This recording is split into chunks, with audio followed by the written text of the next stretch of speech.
Fantasy खेलने वाले जितने भी लोग हैं उनके बीच में सबसे ज्यादा चर्चा का विषय इसी बात का बना रहता है कि भाई ड्रीम 11 कब रिटर्न करेगा, रिटर्न करेगा भी कि नहीं करेगा, और रिटर्न करता भी है मतलब वापस आता भी है तो कब आएगा, और अगर आता है तो किस प्रकार से आएगा, पेड वाला, सब्सक्रिप्शन वाला, कॉइन्स वाला, है ना। बहुत तरह तरह के आपने डिबेट चर्चाएं ऐसी सुनी होंगी, बातों को सुना होगा।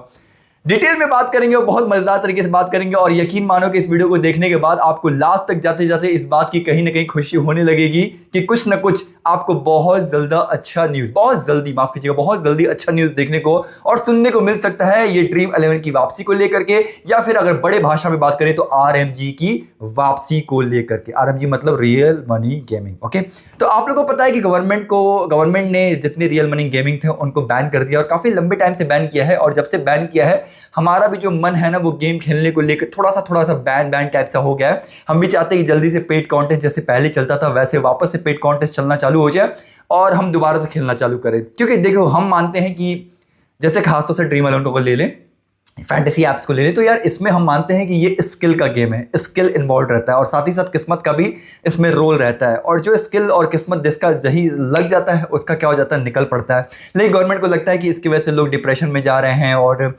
सुसाइड कर रहे हैं और बहुत सी चीज़ें हो रही हैं और बहुत लॉस हो जा रहा है, इसके वजह से गवर्नमेंट ने क्या कर दिया, बैन कर दिया। फिर बात तो फिर वो वही हो जाती है ना कि जैसे अगर हमसे कोई कहे कि इस कमरे में तुमको बंद कर देते हैं और हमें बोला जाए ये साफ सुथरे कमरे में कि तुम देखो, तुम हग तो सकते हो लेकिन तुम मूत नहीं सकते, तो बड़ी ये सोचने वाली बात है कि हमें हगने की इजाजत दी जा रही है कि आप इस कमरे में हग तो सकते हैं लेकिन मूत नहीं सकते। अब ये बात मैं इसलिए कह रहा हूं क्योंकि इसी प्रकार की बातें जो आरएमजी के जो लॉयर थे उन्होंने यही बातें कही थी। और क्या कही थी बताता हूं। उन्होंने कहा कि मार्केट में अभी भी 2000 से ज्यादा ऑफशोर एप्स चल रहे हैं, वो तो ना बंद होते, उसको तो गवर्नमेंट बैन नहीं करती, और ये वाला कर दिया जिसमें मतलब स्किल इन्वॉल्व है। आप समझ रहे हो, वो हगने मुतने वाली जो मैंने बात की है ये मैंने यहीं से उठाया था कि मतलब आरएमजी के जो लॉयर थे, मतलब जो फैंटेसी खेलने वालों के जो आरएमजी वालों के जो लॉयर थे, उन्होंने ये कहा था कि 2000 से ज्यादा ऑफशोर एप्लीकेशन है जो मार्केट में चल रही है, भाई उनको गवर्नमेंट तो बैन ही नहीं कर रही है, तो फिर ये क्यों बैन हो रही है ना। तो सवाल तो उनका बड़ा पॉइंट जो था वो बड़ा वैलिड था कि भाई करना है सब कर दो, वरना चालू करना है सब कर दो। अब इसी वैलिड पॉइंट से एक और पॉइंट मैं उठा करके आपके पास रखना चाहता हूं कि एक बात जरा सोचा है कभी आपने, क्या का आपने हाँ मैं आपकी बात कर रहा हूं, क्या आपने कभी भी सोचा है कि ड्रीम 11 क्यों अभी तक लगातार चल रहा है? जब ड्रीम 11 को ये कंफर्म हो चुका है कि गवर्नमेंट ने बैन कर दिया है और खत्म खेल है, तो वो अपना खेल खत्म क्यों नहीं कर रहा है? क्यों बार बार वो कुछ ना कुछ अपडेट्स लाता है? कभी वो काला लोगो कर देता है, कभी लाल लोगो कर देता है, कभी सब्सक्रिप्शन लाता है, कभी एड वाला चलाता है, बहुत सी चीजों को वो अपडेट्स रख रहा है। आपको पता है ये बड़े लोग जो होते हैं ना, इनको इनसाइडर होती है ना, इनसाइडर मतलब अंदर का न्यूज इनको बहुत अच्छे तरीके से पता होता है। और हर एक डिपार्टमेंट में देखो पैसों की ताकत ये होती है कि अगर आपके पास पैसा है ना तो हर एक डिपार्टमेंट में अपना एक आदमी कहीं ना कहीं, एक आदमी, दो आदमी, तीन आदमी अपना छोड़ सकते हो जो आपको इनसाइडर यानी अंदर की न्यूज आपको देता रहेगा। और वो अंदर की न्यूज जो रहती है वो आपको जीवंत रखती है और आपको समझाती और बताती रहती है, निर्णय लेने में आपकी बड़ी मदद करती है। तो ड्रीम 11 ने अगर पूरी तरीके से खत्म नहीं किया और ये नहीं कह दिया कि भाई ऐसा है ड्रीम 11 में एप्लीकेशन ही हटा दे रहे हैं, खेल खत्म, पैसा हजम, ऐसा वाला नहीं कर रहा है। वो सब्सक्रिप्शन मॉडल ला रहा है, कभी लाल लोगो, कभी काला लोगो, कभी ये ऐड, कभी वो ऐड,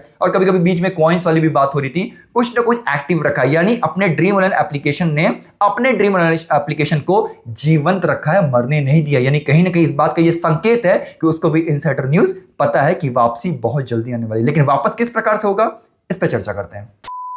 तो देखो गाइस, 5 अगस्त को हियरिंग होनी थी, बट अनफॉर्चुनेटली, दुर्भाग्यवश हर बार की तरह इस बार भी होता है कि सारा दिन हम वेट करते हैं और कोई भी हियरिंग नहीं होता है। लेकिन हाँ, 1 से 2 दिन के बाद क्या होता है कि कोर्ट की तरफ से एक लीगल नोटिस आती है जिसमें यह होता है कि 6-7 अक्टूबर को हम फाइनल हियरिंग कह लो या डिटेल हियरिंग कह लो होने वाली है। यानी सुन लो मेरी बात, एक कोर्ट का लीगल नोटिस आता है जिसमें ये लिखा रहता है, ध्यान से सुनना मेरी बात, कि 6-7 अक्टूबर को यानी अगस्त, सितंबर, अक्टूबर को एक फाइनल हियरिंग कह लो या फिर डिटेल मतलब गहराई में इसके ऊपर क्या करेंगे, हियरिंग करेंगे, सुनवाई करेंगे, वार्तालाप करेंगे, बातचीत करेंगे, बहस करेंगे। Got it? समझ में आ गया? ऐसा वाला उन्होंने बोला है। अब जब 6-7 को होगा तो डिबेट लंबी चलेगी ना, वो पक्ष विपक्ष लड़ेंगे झगड़ेंगे, ना हाँ ना चलता रहेगा, राइट? एक दिन में फैसला नहीं होगा, टाइम लगेगा। लेकिन इतना होगा कि अगर एक फाइनल हियरिंग हो जाएगी, एक डिटेल कॉन्वर्सेशन और हियरिंग हो जाएगी, डिटेल कॉन्वर्सेशन समझ रहे हो, वार्तालाप, बातचीत हो जाएगी, एटलीस्ट कुछ आइडिया तो क्लियर होगा, एक पिक्चर तो दिखना हमें चालू होगा कि यार होगा कि नहीं होगा। अब चूंकि ड्रीम 11 वाली जो मैंने बात बताई इसको इनसाइडर पता है, इसीलिए वो कंटिन्यू रखा है, एप्लीकेशन को मरने नहीं दे रहा है, जीवंत रखा है। तो कहीं ना कहीं मान के सकते हैं कि वो 6-7 अक्टूबर के बाद बहुत जल्दी, जैसे कह लो लेट सपोज कि फरवरी के महीने में, या फिर कह सकते हैं कि आईपीएल से पहले पहले हो सकता है कि ड्रीम 11 की वापसी हो जाए। पेड कॉन्टेस्ट के साथ हो सकता है। सुनो, अब वापसी होगी तो कैसे वापसी होगी? या तो पेड कॉन्टेस्ट के साथ, जैसे पहले पेड वाला कॉन्टेस्ट था ना 49 वाला, स्मॉल लीग, ग्रैंड लीग, वो जो भी था, उस तरीके से वापसी हो जाएगी, है ना। या फिर सब्सक्रिप्शन जो भी देख रहा हूँ चल रहा है, 399 के सब्सक्रिप्शन लो, फिर उसके बाद से क्या करोगे, सब्सक्रिप्शन ले लोगे तो फिर उस हिसाब से फिर वो क्या करेगा, आपको पैसे जब डालोगे तो पैसों के बदले आपको क्या मिलेगा, कॉइन्स मिलेगा, समझना, सिक्के मिलेंगे, और उन सिक्कों का कॉन्टेस्ट होगा। तो जैसे 49 रुपये वाला जो कॉन्टेस्ट रहता था ना, तो 49 रुपये का मतलब 49 रुपये देना पड़ता था ना, कोई ले 49 पकड़, अब मेरा ज्वाइन करा, है ना। अब क्या होगा कि सब्सक्रिप्शन ले लिया, आपको फिर क्या होगा कि पैसे डालोगे ना, उसके अंदर पैसे डालोगे तो पैसों को डालने के बदले में आपको ना कॉइन्स मिलेगा, मतलब सितारा टाइप का कॉइन्स होता है ना, वो मिलेगा।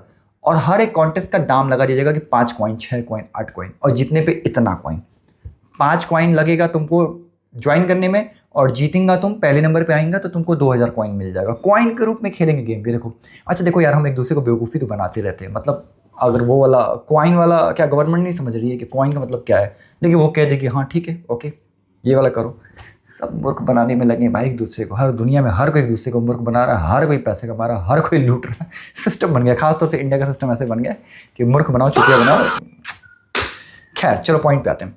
तो 5 कॉइन तुम डालेंगे और बदले में तुमको जीतने पे, पहले नंबर पे आने पे 3000 10,000 कॉइन मिलेगा। अब उन कॉइन्स को ना, इंग्लिश में एक वर्ड में बोल रहा हूँ, उसको तुम, चलो हिंदी में बोल देता हूँ, रहने दो, उसको तुम भजा सकते हो, और इंग्लिश में अगर बोली तो रिडीम कर सकते हो ना, उसको रिडीम कर सकते हो, भजा सकते हो।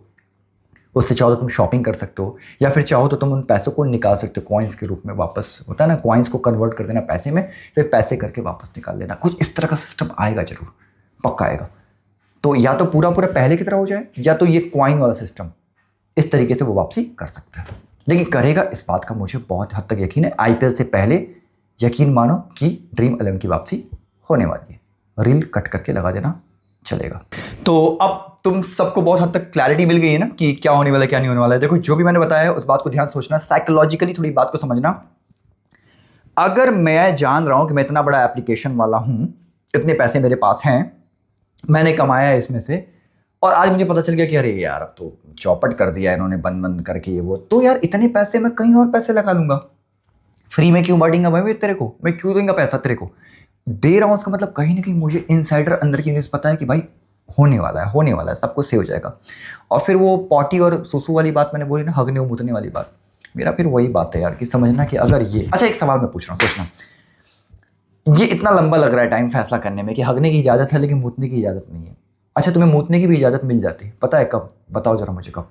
अगर ये जो हर्ष जैन है, जो उनके फाउंडर है, अगर ये ड्रीम 11 हर्ष जैन का नहीं होता और उनका होता, आनी आनी आनी आनी, समझ रहे हो, आनी डानी तुम लोग पकड़े कि नहीं पकड़े, कौन आनी का या डानी का? आनी और डानी का अगर होता, उनमें से किसी का होता, हर्ष जैन का नहीं होता, तो तुमको नहीं लगता है कि आनी का होता तो आनी को मिल जाता, डानी का होता तो डानी को मिल जाता, और बहुत जल्दी। एक्चुअली में बैन ही नहीं लगता, पहली बात तो बैन नहीं लगता, और अगर लगता भी तो 1 महीने के अंदर या तो आनी को मिल जाता या तो डानी को मिल जाता। अब ये आनी और डानी कौन है, तुम चाहो तो कमेंट सेक्शन में जा करके लिख सकते हो, बता सकते हो। ये मुझे पर्सनली ऐसा लगता है। सो होपफुली, आशा करते हैं, उम्मीद करते हैं, उम्मीद पे दुनिया कायम है, और उम्मीद रखना चाहिए, पॉजिटिव रहना चाहिए, होपफुल रहना चाहिए, आशावादी हमेशा बने रहो, अपनी ज़िंदगी में बने रहो, काम को लेकर बने रहो, ज़िंदगी को लेकर के बने रहो, सब कुछ अच्छा होगा। हो सकता है ये भी इसकी जल्दी वापसी बहुत जल्दी हो सकती है, और आईपीएल से पहले तक ड्रीम 11 की वापसी हो जाएगी, बहुत हद तक हम सबको उम्मीद है। और हाँ, किसी प्रकार की अगर अपडेट चाहते हो या आपको अगर इन्फॉर्मेशन कोई आपके पास है तो आप भी कमेंट करके मुझे बता सकते हो। और हाँ, अपडेट्स पाने के लिए लाइक कमेंट चैनल को। जल्द मिलेंगे फिर से एक नए वीडियो में, एक नए अपडेट्स के साथ, एक नई आशा, एक नई उम्मीद, एक नई किरण के साथ। और हाँ, फैंटेसी एप्लीकेशंस पे जो भी मैच वगैरह आपको दिख रहे हैं उनकी मैं प्रेडिक्शन कर रहा हूं, तो प्लीज़ जल्दी से वापस हो जाओ। जितने भी मेरे प्यारे भाई बहन कश्मीर से लेकर कन्याकुमारी, गुजरात से लेकर आसाम तक जो जुड़े हुए थे मेरे साथ और ये बैन होने के बाद दूर चले गए, मेरे भाई वापस आ जाओ वापस आ जाओ। तुम सबको मैं बहुत ज़्यादा मिस करता हूँ। जब हम मिल करके जब बातें करते थे, जब आपके कॉमेंट में जब खूब ढेर सारे कॉमेंट करते ना, ऐसा लगता था कि अरे यार क्या गदगद दिल हो जाता था। मुझे लगता था कि मैंने कितना कमाया है, धन दौलत तो नहीं कमाया पर आप लोगों को मैंने कमाया था, और एक फैमिली के रूप में आप लोगों को मैंने माना था कि असली मेरी दौलत आप लोग हैं, क्योंकि आप लोग मेरी फैमिली की तरह थे और इतने कमेंट करते थे ना कि मेरा दिल गदगद हो जाता था, मैं बहुत खुश हो जाता था। सो प्लीज़ गाइस जल्द से जल्द वापसी करो। ड्रीम 11 तो वापसी करने वाला है, आप भी वापसी कर लो, गॉडसन क्रिकेट से जुड़ जाओ, क्योंकि गॉडसन रोहित आप सबको दिल से बहुत प्यार करता है और आप सबको दिल से स्वागत करते हैं अपने चैनल पे। सो जल्द से जल्द मेरे चैनल से सब्सक्राइब करके, लाइक करके, कमेंट करके अपने दोस्त यारों को शेयर करके बता दो वापसी होने वाली है मेरे तो चलो अपना ख्याल रखना और अपने ज़्यादा अपने माता पिता, अपने परिवार, अपने बच्चे, अपने घर का ख्याल रखना। God bless you all, thank you.